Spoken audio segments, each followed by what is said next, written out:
Você já deve ter visto na sua vida de fã de luta livre muitos shows e muitos vídeos de shows antigos.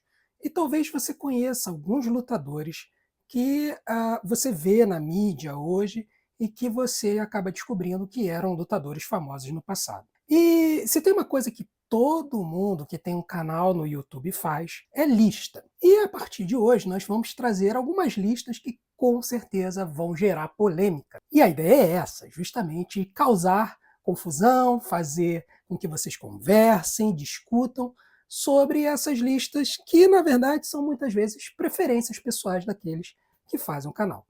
E no vídeo de hoje nós vamos começar com uma lista dos 10 maiores lutadores da história da WWE. E sim, nós vamos fazer esse recorte, WWE. Nós não vamos falar sobre WCW, nós não vamos falar sobre AEW, não vamos falar sobre TNA.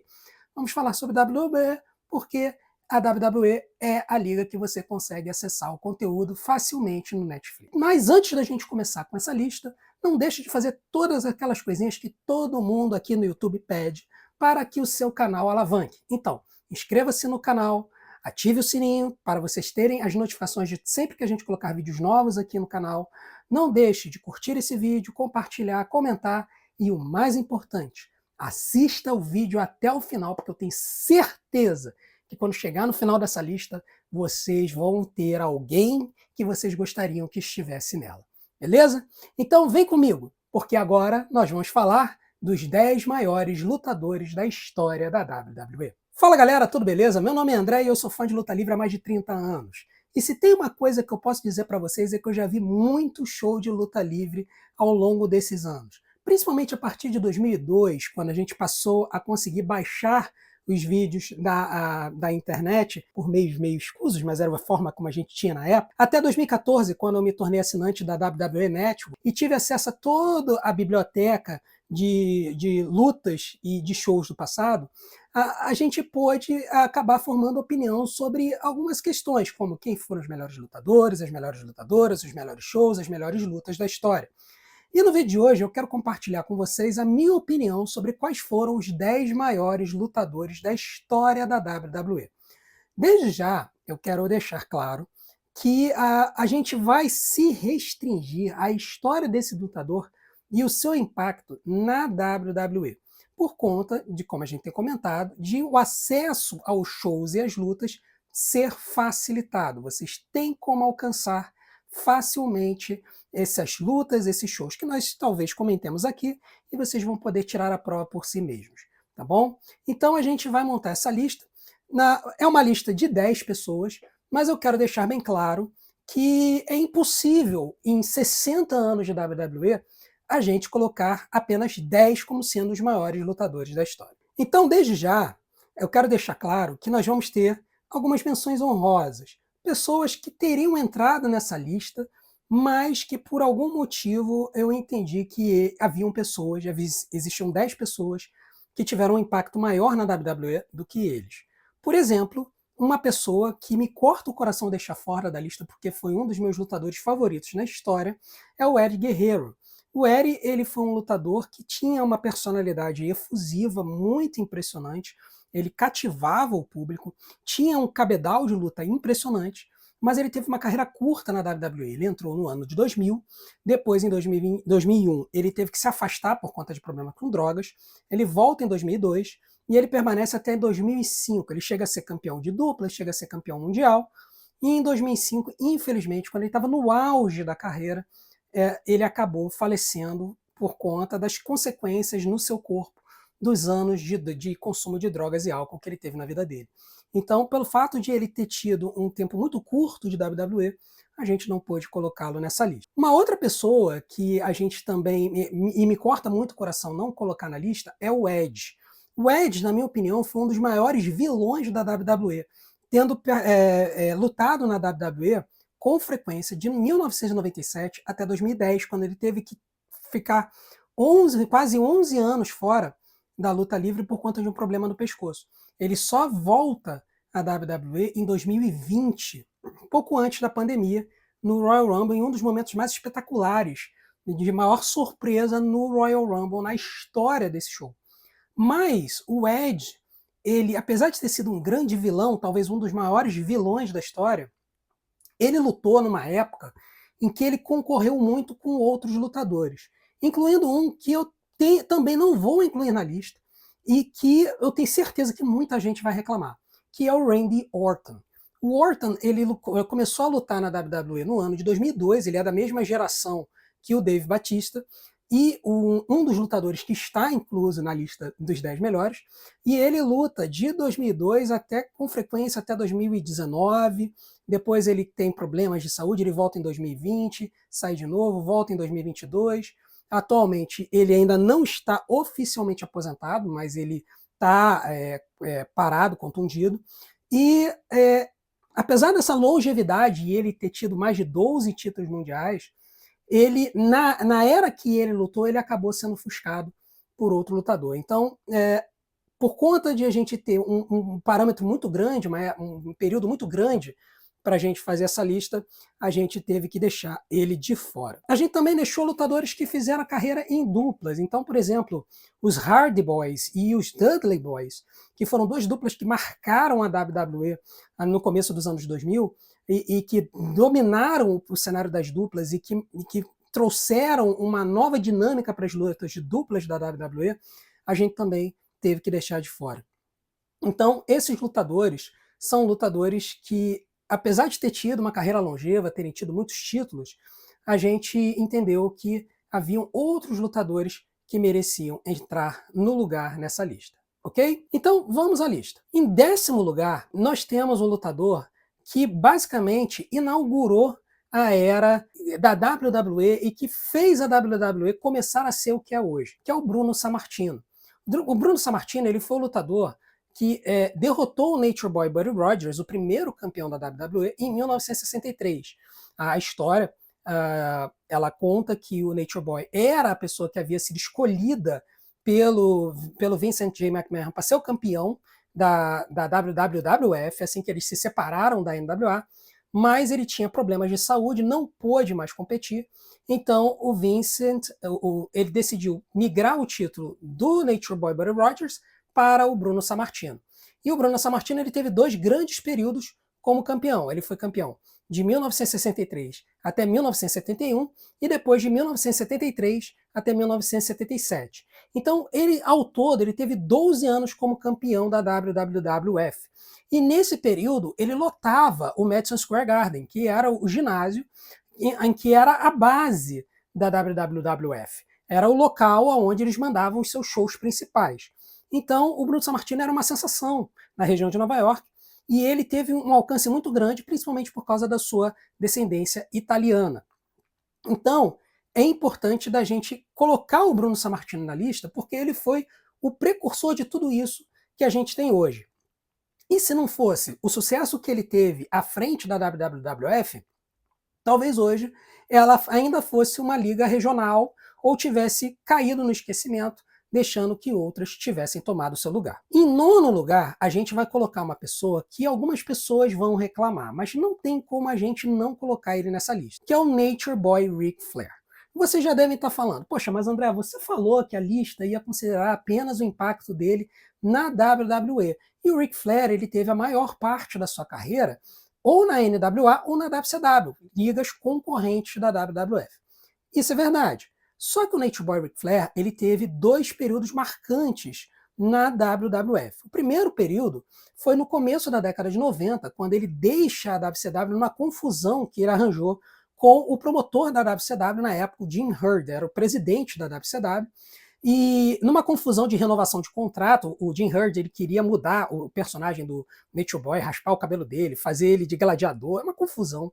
O Nature Boy falou, olha, eu quero largar o contrato e eu quero o dinheiro que eu deixei de depósito pelo cinturão de volta. Na época, os lutadores que eram campeões da NWA ou WCW, eles tinham que deixar um cheque calção no valor de $25 mil para poderem carregar o cinturão consigo.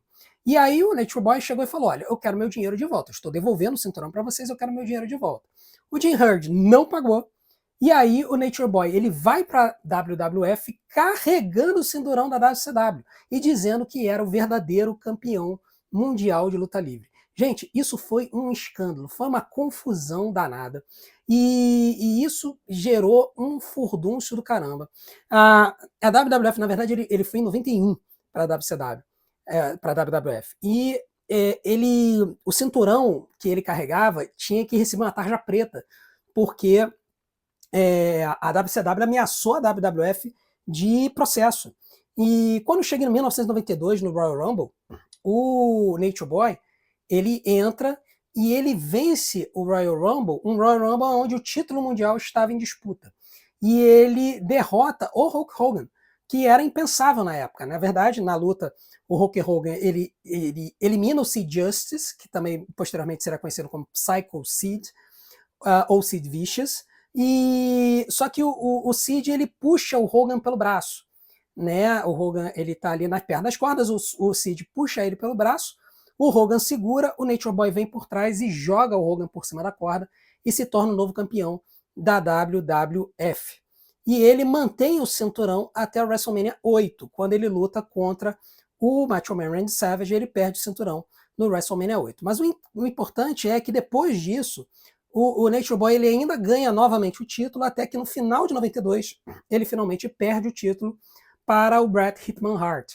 E o Nature Boy depois ele volta para a WCW, depois desse período, mas ele já tinha, nessa confusão toda, ele já tinha causado um furdúncio tão grande que acabou trazendo muitos olhos para a WWF.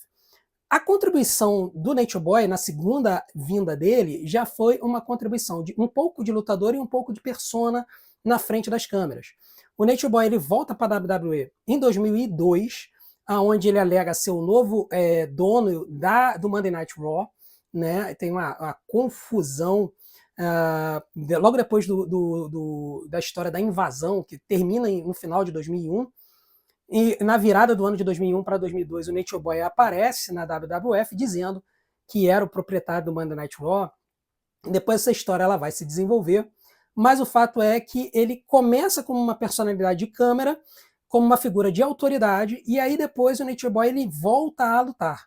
E aí ele volta a lutar em um grupo de lutadores que ficou muito conhecido dos anos de 2002 e 2003, que foi o Evolution, que foi basicamente o grupo que alçou à fama e ao estrelato tanto o Randy Orton quanto o Dave Batista. Batista que vocês conhecem como Drax do Guardiões da Galáxia.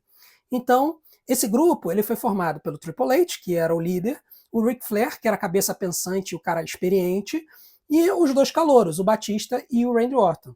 E eles fizeram um sucesso tremendo na WWE naquele período.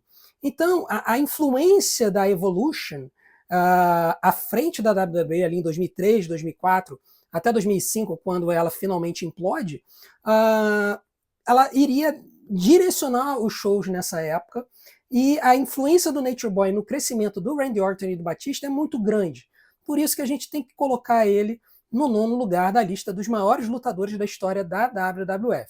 Se a gente fosse fazer uma lista dos maiores lutadores da história da luta livre, o Ric Flair não seria o 9º lugar, ele estaria muito mais alto nessa lista. Agora, em 8º lugar, a gente coloca o lutador que derrotou o Ric Flair no WrestleMania 8 pelo título mundial.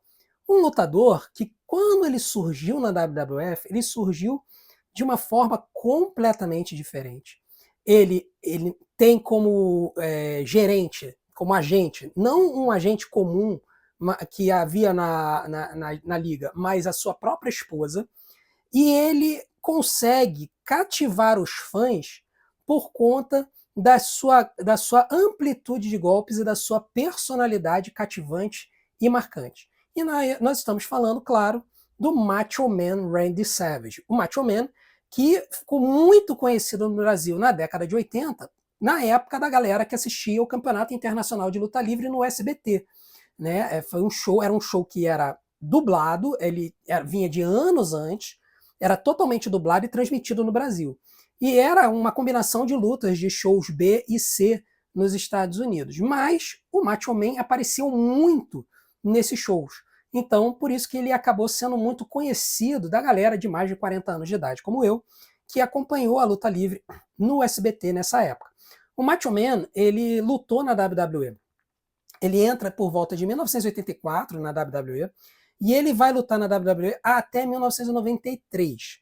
Sendo que em 93 ele acaba tendo um problema, porque o Vince McMahon ele queria renovar a WWE, ele queria trazer novos lutadores e ele queria deixar o Macho Man no banco, ele queria deixar o Macho Man nos comentários das lutas. Tanto é que se você vê o WrestleMania 9, você vai ver que o Macho Man está comentando uma luta do WrestleMania 9.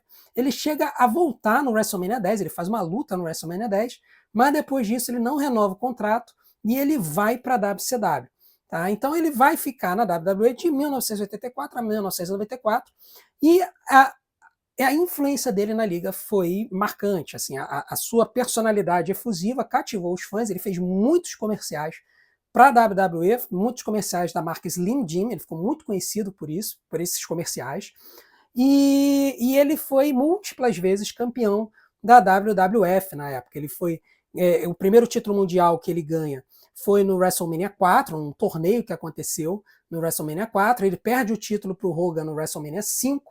Depois, no WrestleMania 8, ele vence de novo o título, derrotando o Ric Flair. Então, o Macho Man ele teve 2 campeonatos mundiais, teve vários campeonatos intercontinentais e teve uma carreira muito marcante. Todos os WrestleManias que aconteceram do 4 até o 10, o Macho Man teve algum tipo de envolvimento. E ele foi certamente um dos lutadores mais famosos da WWF na época, e é por isso que a gente coloca ele na 8ª posição. Na 7ª posição, a gente vai colocar um lutador que até deveria estar mais alto, na minha opinião. Porém, ele foi vítima da época em que ele foi estrela. E nós estamos falando de um lutador que teve uma carreira extremamente longeva, era um exímio lutador no ringue, tinha um carisma passável, mas que a forma como ele alcançou as pessoas fora dos Estados Unidos acabou fazendo com que a marca da WWF se internacionalizasse e gerasse o terreno aonde a WWF colhe frutos hoje no mundo inteiro. E nós estamos falando o Bret Hitman Hart. O Bret, ele foi um lutador que surgiu no cenário canadense. Ele lutava para a companhia do seu pai, Stu Hart, na cidade de Calgary, no Canadá. E ele vai aparecer na WWF por volta de 1987. Um pouquinho antes ele já estava fazendo lutas, de experiência, e ele vai, na verdade, ele vai surgir na WWF e explodir com o seu cunhado Jim The Anvil Neidhart. Então os dois eles vão lutar juntos e fazem uma das maiores duplas da história da WWE, que é a Hart Foundation, a Fundação Hart. E o Bret e o Jim, eles vão conquistar múltiplos títulos de duplas até por volta do ano de 1990. Nesse período, a WWF resolve que o Bret seria uma pessoa interessante para colocar no cenário de simples.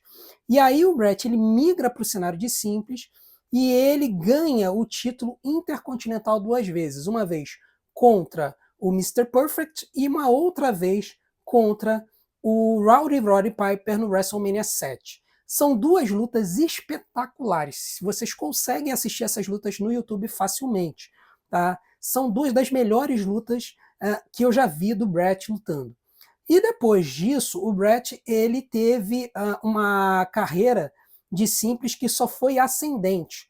Até que em 1992, quando o Nature Boy Ric Flair estava de saída da WWF, o Vince decide colocar o cinturão no Bret. Então, num show até meio estranho, que não era um show televisionado, é um show que acontece na cidade de Saskatoon, em Saskatchewan, no Canadá, o Bret ele derrota o Nature Boy Ric Flair e se torna o novo campeão da WWF. E ele vai ser campeão da WWF por 5 vezes, de 1992 até o Survivor Series de 1997. E nesse período, o Bret ele teve um sucesso muito grande nos Estados Unidos, porém um sucesso ainda maior na Europa. Sempre que a WWF ia para a Europa, ela lotava os ginásios muito em função do carinho que o público europeu tinha pelo Bret, Por quê? Porque o torcedor europeu, existiam algumas ligas independentes na Europa, onde o trabalho no ringue era extremamente valorizado. E como o Bret era um exímio lutador no ringue, ele acabou sendo muito querido pelo público europeu. E isso acabou fazendo com que a WWF fizesse múltiplos tours de lutas na Europa. E o Bret carregou a WWF nas costas. O grande problema é que nessa fase que o Bret inaugurou, que foi a fase da nova geração, a WWF acabou apostando as suas fichas em personagens muito caricatos. Eles começaram a apelar muito à luta livre para as crianças. E aí, com isso, eles começaram a trazer uns personagens muito esquisitos. Nessa época, por exemplo, a WWE apresentou lutadores como o Minotauro, o Mentor, que era um camarada grande que vinha com uma cabeça de touro pro ringue. Eles apresentaram o Duke the Dumpster Droese, que era um catador de lixo. Eles apresentaram o Doink the Clown, que na verdade era um lutador que era bom quando era vilão, ele era um palhaço maligno, mas que depois ele vira um mocinho e aí começa a apelar para as crianças e aí fica ruim e vira apenas um palhaço lutador. E dentre outros tantos personagens caricatos que surgem na WWF na época e que afundaram com a audiência da WWF. E em 1995, a WWF começou a sofrer uma concorrência da WCW muito forte. E aí ela começa a cair na audiência. E isso vai afetar a audiência da WWF até 1997, quando a WWF começa a fazer uma programação mais para adultos, o que acaba deixando o Bret chateado, porque ele ainda acreditava numa programação um pouco mais familiar. E aí, em novembro de 97, em uma história que precisa de um vídeo só para ela, o Bret ele acabou sendo traído no ringue, ele perde o título sem ele ter desistido, e ele sai da WWF e ele vai para a WCW. O Bret ele precisa ser colocado nessa lista dos melhores da WWE por conta de todo esse impacto que ele teve, não só nos Estados Unidos, mas internacionalmente. A marca WWF, ela alavancou tremendamente nessa época, ao ponto do Bret conseguir encher o estádio de Wembley no SummerSlam de 92, numa luta que ele faz com o cunhado dele, o British Bulldog. Tudo bem, os ingleses estavam lá para ver o British Bulldog, mas todos eles também gostavam do Bret. Então, o fato é que, por conta do Bret, a WWF, a marca WWF, sai dos Estados Unidos e surge na Europa como uma grande marca de entretenimento esportivo. E ela colheria os frutos dessa expansão na Europa e colhe esses frutos até hoje. Tudo graças ao Bret, que é o 7º lugar na nossa lista. Em 6º lugar na nossa lista, a gente tem que incluir um lutador que provavelmente vai subir nela nos próximos anos, se ele continuar lutando em alto nível. Porém, só pelo que ele já fez até hoje, ele precisa ser incluído nessa lista. E eu tenho certeza que muitos de vocês vão reclamar. Mas ele está na minha lista e não tem nada que vocês possam fazer. O 6º lugar da nossa lista é o Tribal Chief Roman Reigns. O Roman Reigns ele surge na WWF em 2012, ainda na época da FCW, que era a liga de desenvolvimento da WWF anterior à NXT. E ele, já naquela época, ele demonstrava ter uma aura diferenciada, mas ele ainda era muito cru no ringue. Então a WWF resolve que para ele poder subir para o roster principal, ele precisava vir com outros lutadores mais experientes. Então, eles resolvem colocar o Roman Reigns junto com um grupo que estava sendo preparado para subir para ser guarda-costas do CM Punk. Mas como o CM Punk estava tendo muitos problemas com a direção, acabou que esse grupo ficou trabalhando sozinho e não foi mais guarda-costas do CM Punk. E esse grupo foi formado pelo Roman Reigns, pelo Dean Ambrose e pelo Seth Rollins. E o nome desse grupo foi The Shield. O Shield teve impacto imediato na WWE. E eles tomaram conta do roster principal. O Roman Reigns chegou a ser campeão de duplas junto com Seth Rollins e o Dean Ambrose campeão americano nessa época. E eles permaneceram juntos até 2014, quando numa disputa contra o Triple H, que já era a figura de autoridade, e o Randy Orton, que era o campeão da WWE, nessa disputa o Seth Rollins acaba traindo o Dean Ambrose e o Roman Reigns. E aí nós temos aquela cena antológica do Seth Rollins dando uma cadeirada nas costas do Roman Reigns e o Roman Reigns derretendo e caindo em cima da corda de baixo. E Depois disso, o Roman Reigns ele segue uma carreira solo. O grande problema é que a WWE estava passando por uma fase em que ela estava tentando empurrar pela goela abaixo dos fãs aquela galera que eles queriam que fossem celebrados pelo público. Só que o público não queria isso. O público da WWF sempre foi um público muito orgânico. E até mais ou menos os anos de 2002 e tudo mais, os lutadores que eram colocados como campeões da WWE eram lutadores que o público reagia bem. Ou eles vibravam com esses lutadores, ou eles vaiavam esses lutadores. E a grande questão foi que, quando o Roman Reigns ele começou a ser colocado como o grande mocinho e como o grande cara da liga, o público imediatamente se voltou contra ele. Isso acabou marcando o início da carreira solo do Roman Reigns.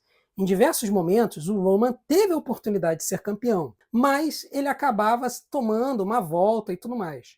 E isso sempre era com o objetivo de tentar colocar o Roman Reigns como o cara da companhia. Mas o público sempre se voltava contra isso. Em 2015 ele teve a chance, mas no WrestleMania, numa luta contra o Brock Lesnar, o Seth Rollins utilizou a maleta de Money in the Bank e roubou o título dos dois. Depois, em 2016, o Roman Reigns era campeão, mas perdeu o título no Royal Rumble. E ele luta contra o Triple H no WrestleMania, no que deveria ser a luta de consagração do Roman Reigns. Ele derrota o Triple H. Só que quando ele derrota o Triple H, a plateia simplesmente não reage. E isso acabaria marcando a carreira do Roman Reigns.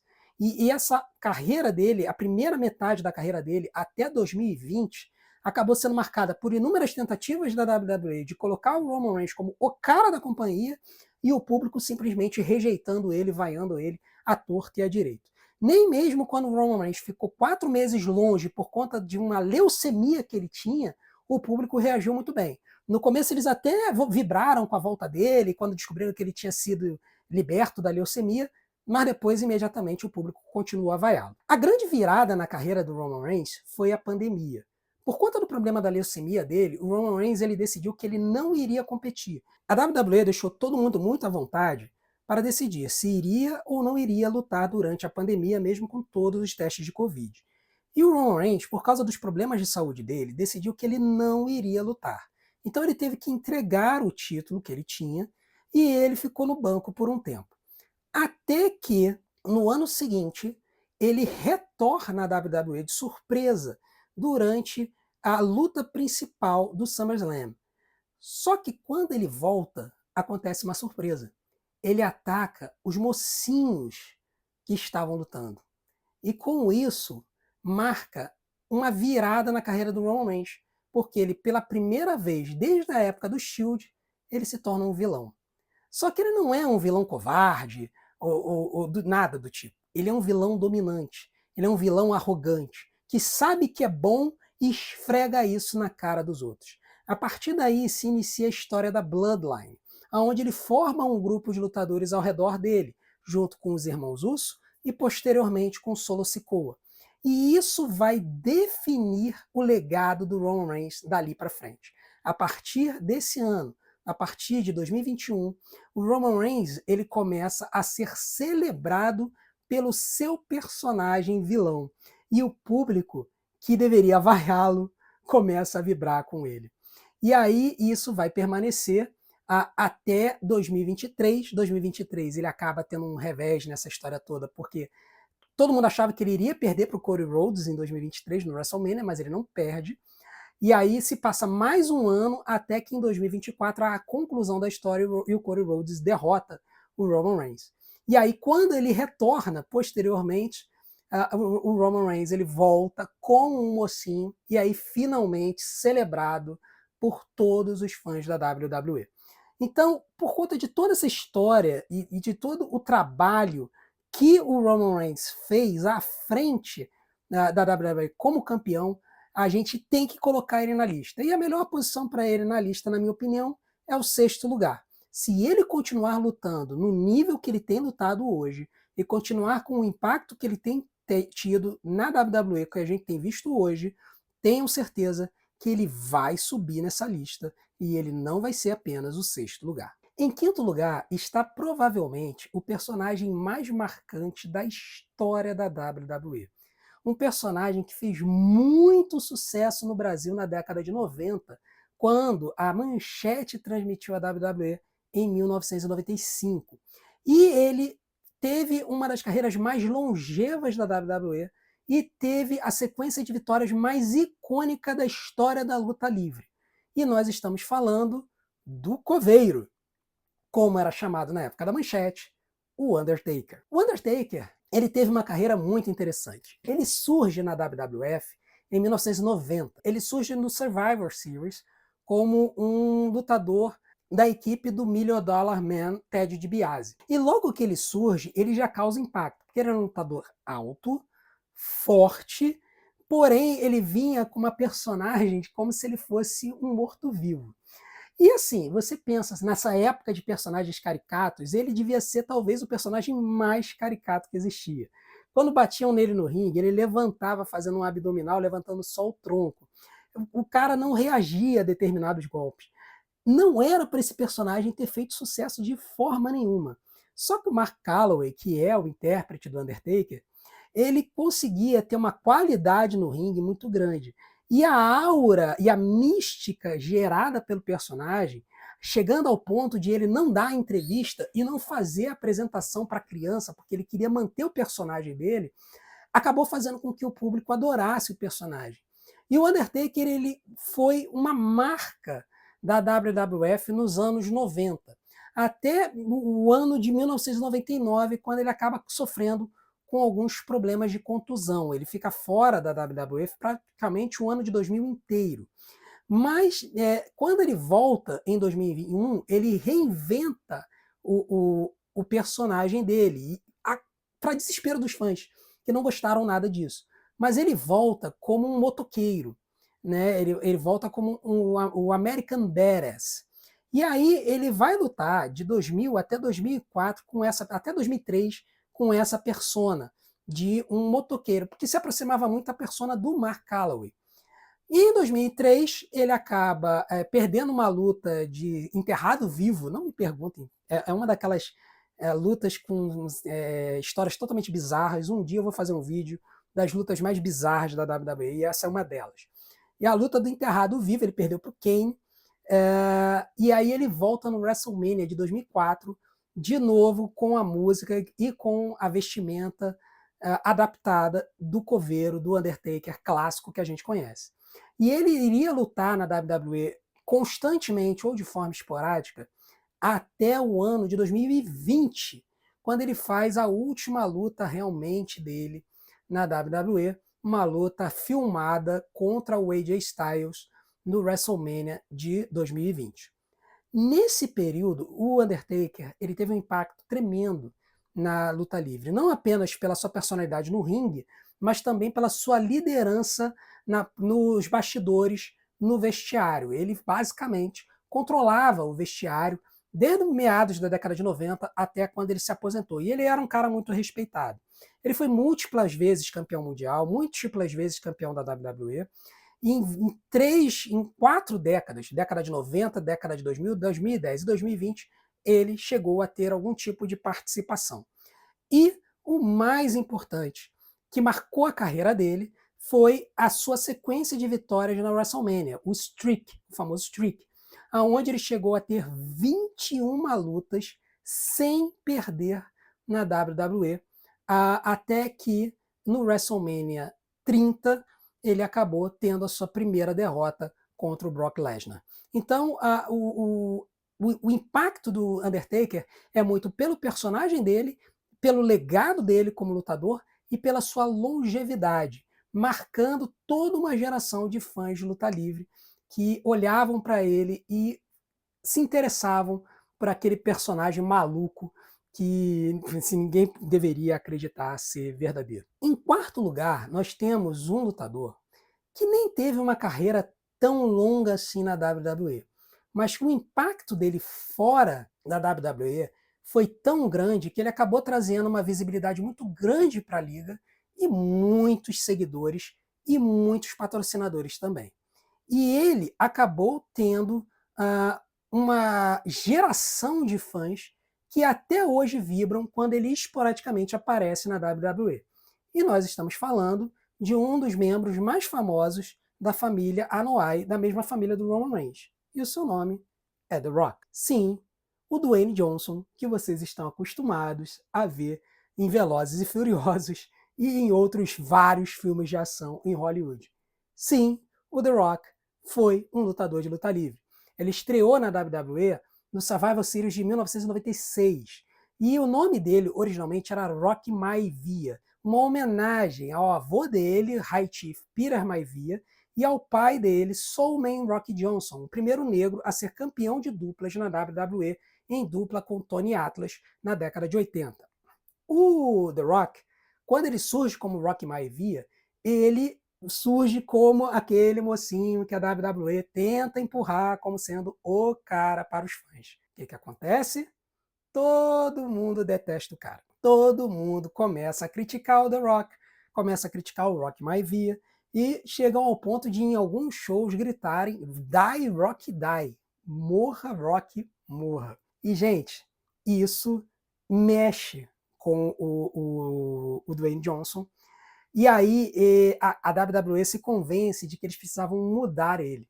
E aí eles mudam ele para vilão, colocam ele junto com um grupo de lutadores chamados Nation of Domination. E a partir desse momento, o Dwayne Johnson ele começa a ter a possibilidade de falar no microfone. Falar por que ele estava na Nation of Domination, por que ele tinha se voltado contra os fãs. E quando ele pega o microfone e começa a falar, a história toda muda e o The Rock começa a ter um impacto muito grande perante os fãs. No ano de 98, o The Rock ganha o título de campeão intercontinental e no ano de 99, aliás, no final do ano de 98, ele ganha o primeiro título mundial da sua vida. E ele vai começar a crescer no ano de 99 e finalmente, quando ele vira um mocinho e ele se volta contra o grupo de atletas controlado pelo Vince McMahon, o The Rock ele se torna um dos maiores mocinhos da companhia, gera toda uma reação dos fãs e ele é o responsável por ser criado o segundo show semanal da WWE, o SmackDown, cujo nome basicamente é oriundo de uma das frases de efeito que o The Rock utilizava. O The Rock falava que ele iria lay the SmackDown on your candy ass. Era uma frase de efeito que o The Rock utilizava, então o termo SmackDown acabou sendo utilizado para esse segundo show, e o The Rock foi um dos garotos, a propaganda desse show, ele sempre participava do SmackDown, que era apresentado no início em TV aberta nos Estados Unidos, na UPN. Então, é importante a gente notar o impacto do The Rock na companhia. Ele foi múltiplas vezes campeão da WWE, e ele ficou na WWE constantemente até 2001.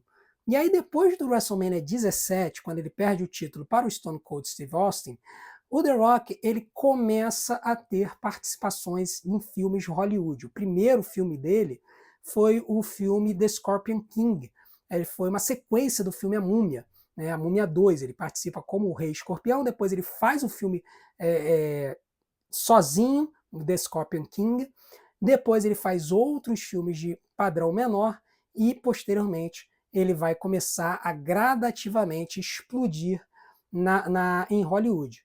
Ele chega a voltar à WWE em 2002, faz uma última luta contra o Stone Cold no WrestleMania 19 em 2003, e aí depois ele fica muitos anos fora da companhia, até que ele volta para os WrestleManias 28 e 29, quando ele faz duas lutas contra o John Cena. E aí depois ele novamente fica um bom tempo sem aparecer na WWE, e ele só reaparece como um personagem constante ali perto do WrestleMania 40, quando ele vai começar a aparecer para divulgar a luta que ele teria contra o Roman Reigns e que acabou virando uma confusão generalizada. Eu ainda vou falar para vocês da história do WrestleMania 40. Porém, o fato é que o The Rock, ele nesse período todo, ele carregou o nome da WWE, ele nunca negou ser um ex-lutador da WWE. E por isso, ele acabou atraindo os olhos de muita gente que não acompanhava a WWE para acompanhar o produto. e isso acabou fazendo com que a WWE se tornasse o mastodonte, essa empresa gigantesca que ela é hoje. Então não tem como deixar o The Rock fora dessa lista. E por todo o impacto que ele teve dentro e fora da WWE no cenário de Hollywood, nós colocamos ele no quarto lugar. Em terceiro lugar está um lutador que certamente vai ter gente reclamando, mas não tem como falar que ele foi um dos maiores lutadores da WWE. Não tem como negar o fato de que esse cara foi responsável pelo crescimento e permanência da WWE como a maior empresa de entretenimento esportivo nas décadas de 2000 e 2010. Por mais que o pessoal reclame da qualidade dele no ringue, o fato é que esse cara tem que estar nessa lista. Por mais que você não goste do jeito dele, mas o terceiro lugar da nossa lista pertence sim a John Cena. John Cena ele surgiu na WWE em 2002 e ele foi novamente um mocinho que tentaram empurrar a goela abaixo da WWE. Só que ele vai marcar uma transição de gerações na WWE. A WWE estava saindo da época da era da Atitude e em 2002 o Vince McMahon no ringue ele faz uma entrevista, ele faz uma conversa com todos os lutadores em que ele pede para que eles tenham ruthless aggression, ou agressividade sem limite, numa tradução livre. E algumas semanas depois, o Kurt Angle está no ringue, faz um desafio aberto para as pessoas, para algum lutador enfrentá-lo, e o John Cena ele vem. Ele se apresenta e quando o Kurt Angle pergunta qual é a qualidade que o John Cena acha que tem para lutar contra um campeão olímpico, o John Cena chega e fala que ele tem ruthless aggression. Isso acaba definindo uma quebra de paradigma e os historiadores da WWE entendem que esse é o momento em que surge a era da ruthless aggression. Essa era ela vai surgir em 2002 e ela vai, assim, alguns vão entender que ela termina em 2008, outros vão entender que ela termina em 2014. Eu entendo que em 2008 é uma boa data. Esse período ele ficou marcado por uma WWE um pouco saneada, mas ainda com muita apelação. E os seus principais lutadores foram John Cena, o Randy Orton, o Batista e o Undertaker. O John Cena, porém, ele no começo ele tinha uma personalidade muito genérica e ele chega a quase ser dispensado na WWE. Só que ele dá sorte, porque num passeio, num tour que a WWE estava fazendo na Europa em 2002, dentro do ônibus, os lutadores começam a brincar de fazer rap e o John Cena começa a fazer rap e a esculhambar os outros lutadores. Todo mundo se amarra nisso. A questão é que a Stephanie McMahon estava no ônibus, ela ouve isso, chega para o John Cena e fala: John, eu acho que você tem que botar isso na frente das câmeras. Eu acho que você tem que fazer disso a sua persona. E aí, o John Cena faz exatamente isso.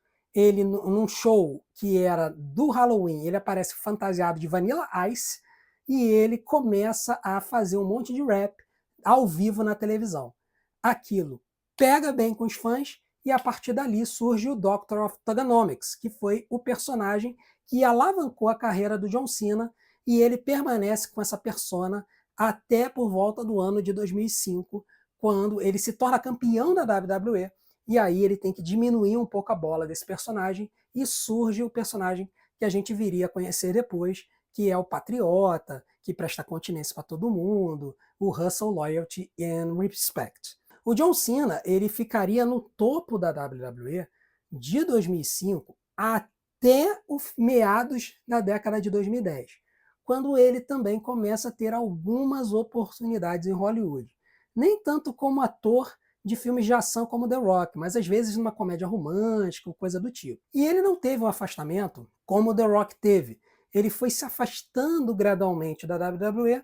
Ele apareceu algumas vezes em períodos que Hollywood entrou em greve, mas ele deixou de ser aquele cara que lutava pelos títulos, lutava pelos cinturões. Ele agora está voltando e ele está fazendo o seu tour final pela WWE e ele deve encerrar a carreira, pelo menos ele já anunciou, que ele irá se aposentar no WrestleMania desse ano de 2025. Então, por todo esse impacto que o John Cena teve à frente da WWE e pela longevidade que ele teve, e pelo fato de que ele foi 16 vezes campeão mundial, estando empatado hoje com o Nature Boy Ric Flair, o John Cena está na terceira posição da nossa lista. Agora restam apenas 2 nomes, e vocês já devem estar imaginando quais são esses nomes. A pergunta é: quem vocês acham que eu coloquei em primeiro lugar? Bom, talvez eu vá chocar a muitos, principalmente aqueles que são fãs de luta livre na década de 80. Mas eu não tenho como colocar o Hulk Hogan na primeira colocação, por conta de um detalhe que eu vou explicar quando eu falar sobre o primeiro lugar. O Hogan, ele foi o responsável por tornar a WWE um fenômeno nacional e tornar os seus lutadores conhecidos e famosos ao ponto de serem parados na rua. O Hogan, ele surgiu na WWE na década de 1980, estreando em 1980 como um vilão. E é nessa época que ele está na WWE que ele recebe o convite para fazer o filme Rocky 3, onde ele interpreta um lutador de luta livre vilão, Thunder Lips, com uma persona muito parecida com a que ele apresentava na WWE.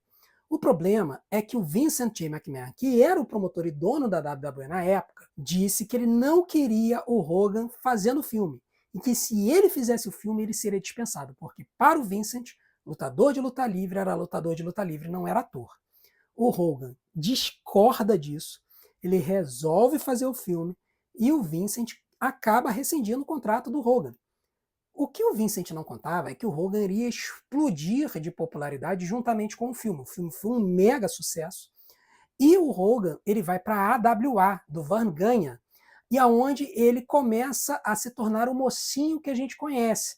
É ali que surge a Hulkamania, é ali que surge o Hulk Up, que é quando ele começava a não responder aos golpes dos adversários no final da luta. É ali que surge toda a sequência de final de luta que a gente conhece que o Hogan tem. Então o Hulk Hogan, como a gente conhece, surge na verdade na AWA, que era uma liga que estava tentando se expandir também para fora dos territórios, juntamente com a WWF. Só que o Verne Gagne cometeu um erro crucial.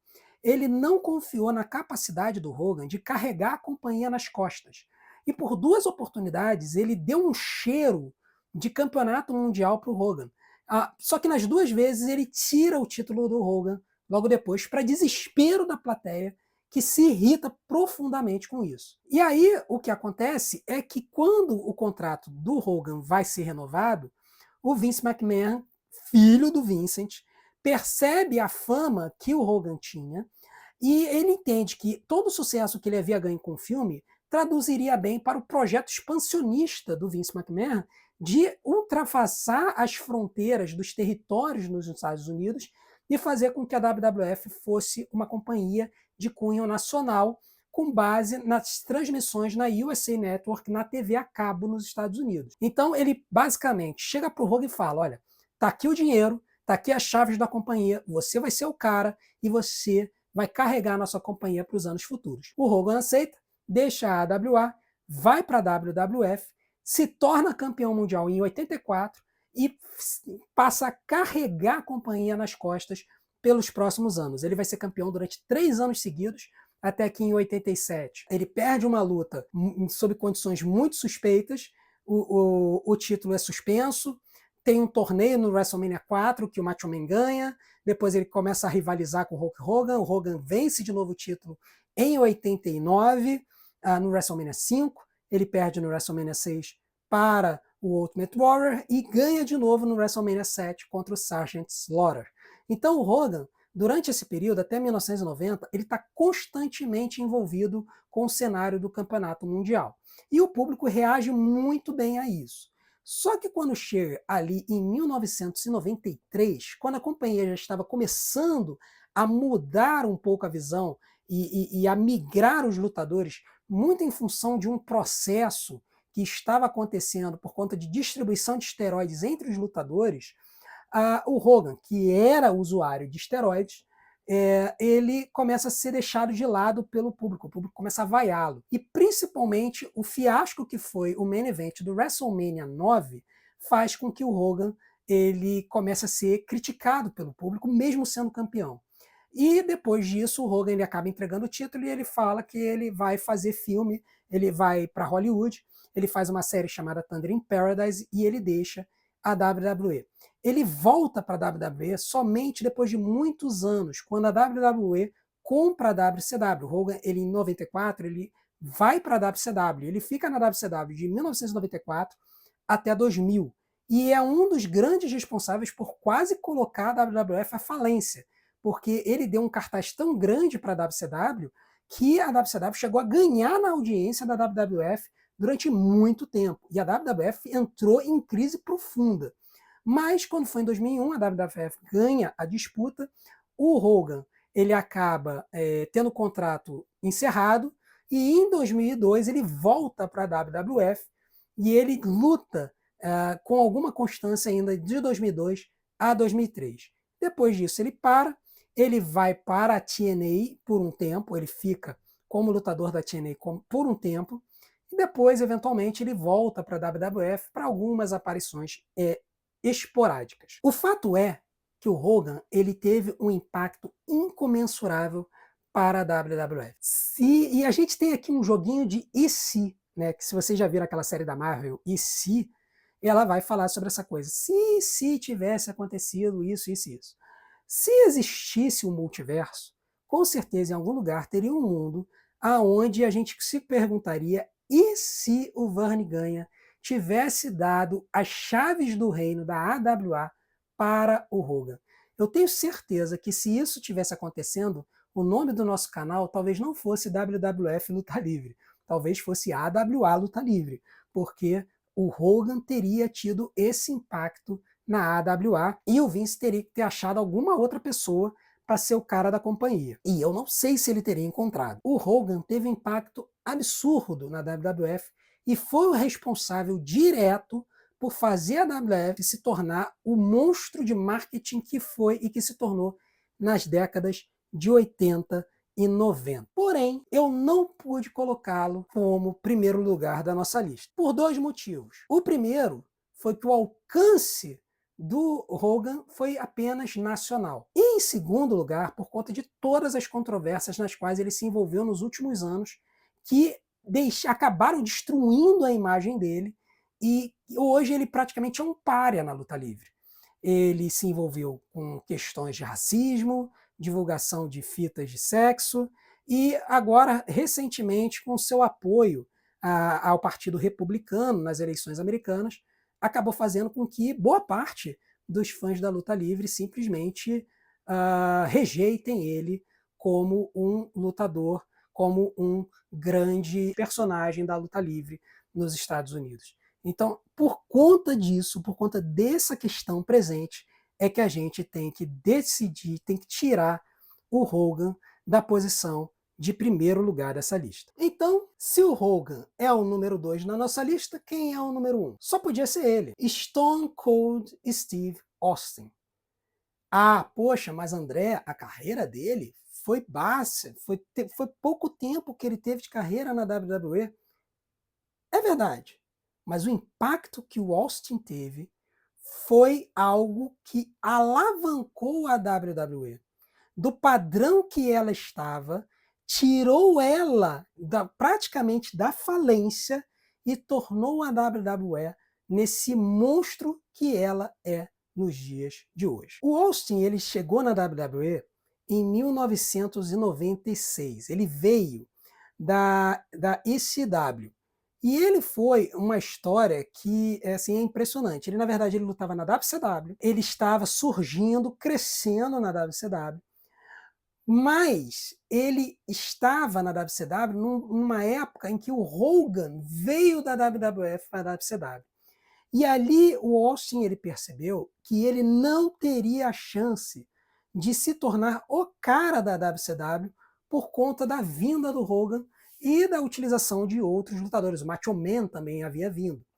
E aí o Austin ele começa a ficar deprimido e tudo mais, e ele mesmo reconhece que a demissão dele da WCW foi uma demissão justa. Ele acaba sendo demitido da WCW, e aí ele vai para a ECW, onde ele ganha a chance de explorar todo o potencial dele no microfone. O Paul Heyman dá essa liberdade para ele. Mas ele sabia que o Austin era bom demais para a ECW. Em todo caso, ele dá essa oportunidade para o Austin, e o Austin ele cria toda a persona louca de microfone que a gente iria conhecer no futuro. O Vince McMahon gosta do que vê. E aí, em 1995, no final de 95 para início de 96, ele contrata o Stone Cold Steve Austin. Só que quando ele traz o Austin para a WWF, ele coloca o Austin para fazer um personagem onde ele não falava. O nome do personagem era o Ringmaster, e ele foi colocado junto com o Million Dollar Man, Ted DiBiase, e foi colocado como o novo campeão Million Dollar, o campeão de $1 milhão. O Ted DiBiase ele tinha feito um cinturão, né, todo cravejado de diamantes, era um título não oficial da WWE, e ele colocava esse cinturão em quem ele achava que era um grande prospecto potencial. E esse prospecto é o Ringmaster, o Stone Cold. Ele chega a lutar no WrestleMania com essa persona, e assim, é constrangedor ver o Stone Cold nessa época com as rédeas puxadas. Assim, ele não tinha uma personalidade, ele não falava. Isso inclusive é demonstrado na série Young Rock, que é uma série que mostra o surgimento do The Rock na luta livre, e que mostra o Austin reclamando sobre isso no vestiário, numa conversa com The Rock. Mas o fato é que o Stone Cold, na época o Ringmaster, né, o Steve Austin, ele chega e fala pro Vince, cara, a gente tem que mudar isso, a gente precisa mudar essa personagem. E aí conta ele a história de que uma vez ele em casa, ele pensando qual seria o nome da personagem, e a WWE dá várias sugestões de nome para ele, assim, sugestões mais escalafobéticas. O Steve Austin, ele chega em casa e a esposa dele estava fazendo o jantar. E aí ela chega para ele e fala assim, olha, se você não comer logo o jantar, ele vai ficar stone cold, ele vai ficar frio como uma pedra. E aí quando o Austin ele ouve isso, ele fala, opa, esse é o nome, Stone Cold Steve Austin. Então ele, logo depois do WrestleMania, ele aparece já com essa persona de Stone Cold Steve Austin. Ele ainda não falava muito no microfone, mas ele já demonstrava uma atitude perante os lutadores, uma persona muito mais violenta.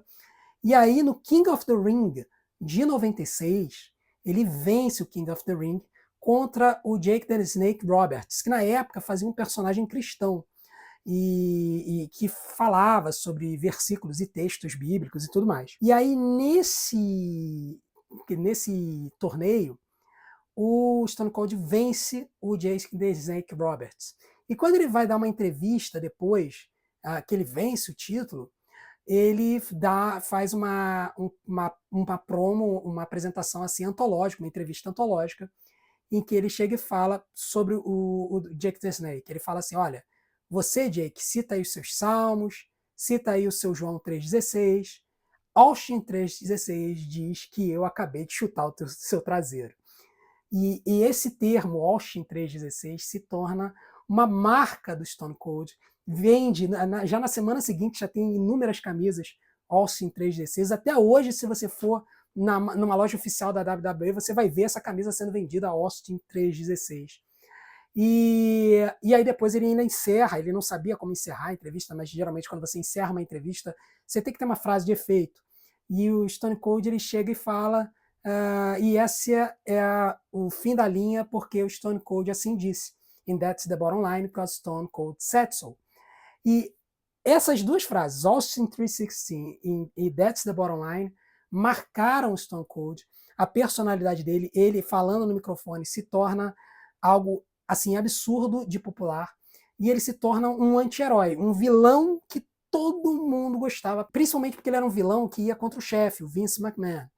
E o Stone Cold ele vai se tornar uma das marcas da nova geração que assume a WWE no final de 97, na era que foi conhecida como Era da Atitude. E o Austin ele vai lutar com frequência na WWF de 1995, quando ele vem, né, no final de 95, até o ano de 2003. Sendo que em 1998, no WrestleMania 14, ele vence o título lutando contra o Shawn Michaels tendo como o enforcer no ringue, do lado de fora do ringue, o Mike Tyson.